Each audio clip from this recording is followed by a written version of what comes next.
Bonjour à toutes, bonjour à tous, Quentin, animateur radio depuis 7 ans. Vous êtes dans cette série de vidéos, dans la troisième partie de cette série de vidéos où je partage avec vous mon expérience d'animateur radio et surtout mes conseils pour que vous aussi qui regardez cette vidéo, vous mettiez un premier pied en radio et vous réussissez à en faire votre métier.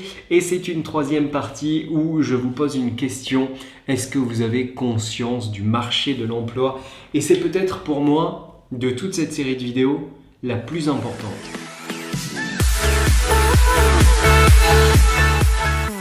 Pourquoi?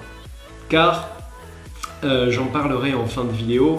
Donc moi je fais ce métier depuis 7 ans, j'ai travaillé dans 2 radios différentes et j'ai aussi fait je suis intervenu pour donner des cours dans une école de radio à Toulouse qui s'appelle Sud-Formadia. Du coup j'ai déjà rencontré beaucoup de monde qui veulent faire ce métier et je suis tombé sur 2 cas. On va faire 2 grandes catégories.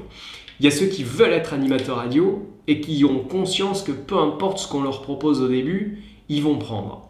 Et il y a la deuxième catégorie, c'est ceux qui ont une idée super précise de ce qu'ils veulent faire. J'ai rencontré des gens qui veulent faire telle émission. Mais je sais pas moi, ils sont passionnés du rock des années 50, ils veulent faire une émission de radio du rock des années 50. Ou ils sont, je vais vous dire une bêtise, passionnés de téléphone mobile et ils vont faire une émission Culture Geek sur que les téléphones mobiles. Voilà. Donc en gros, il faut vous dire, animateur radio, c'est un métier. Si vous voulez être embauché pour ça, si vous voulez qu'on vous fasse signer un contrat CDD, CDI, peu importe, il faut juste avoir conscience du marché de l'emploi.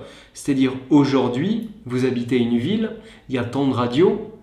Qu'est-ce qu'on propose réellement sur le marché? Quelles sont les offres d'emploi? Vous voyez, il faut au début être ouvert à tout le monde, à toute proposition. Je vous prends un exemple.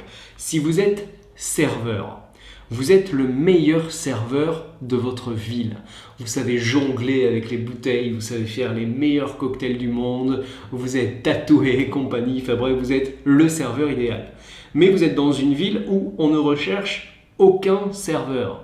Vous avez beau être le meilleur, ça va être dur de trouver du travail. En gros, voilà, il faut savoir s'adapter au marché de l'emploi et dès aujourd'hui d'ailleurs, vous pouvez taper sur Google emploi animateur radio, vous pouvez aller sur des sites comme Radio Actu et d'autres qui traitent de l'univers de la radio où vous allez trouver des annonces d'emploi et vous rendre compte ce qu'on demande dans ces annonces. Ça va être animer telle tranche horaire, ça va être faire telle mission, ça va être programmateur musical, ça va être s'occuper de la promo de la radio. Voilà, animateur radio, c'est un métier. Donc, si aujourd'hui, vous vous dites, moi, je veux me lancer dans la radio pour parler de tel sujet, pour faire telle chose, ou je veux être chroniqueur sportif, par exemple, ça, on trouve souvent des gens qui veulent être chroniqueurs sportifs, rendez-vous compte que au début, votre première proposition, mais s'il le faut, vous n'allez absolument pas faire ça dans un premier temps.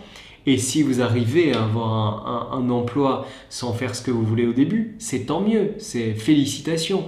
Peut-être que vous le ferez après. Voilà, je pense que vous avez compris le message que je vais exprimer dans cette vidéo, c'est que votre premier emploi en radio, à moins que vous soyez la personne la plus chanceuse du monde, ça sera jamais de la vie ce que vous voulez faire, ce dont vous rêvez précisément.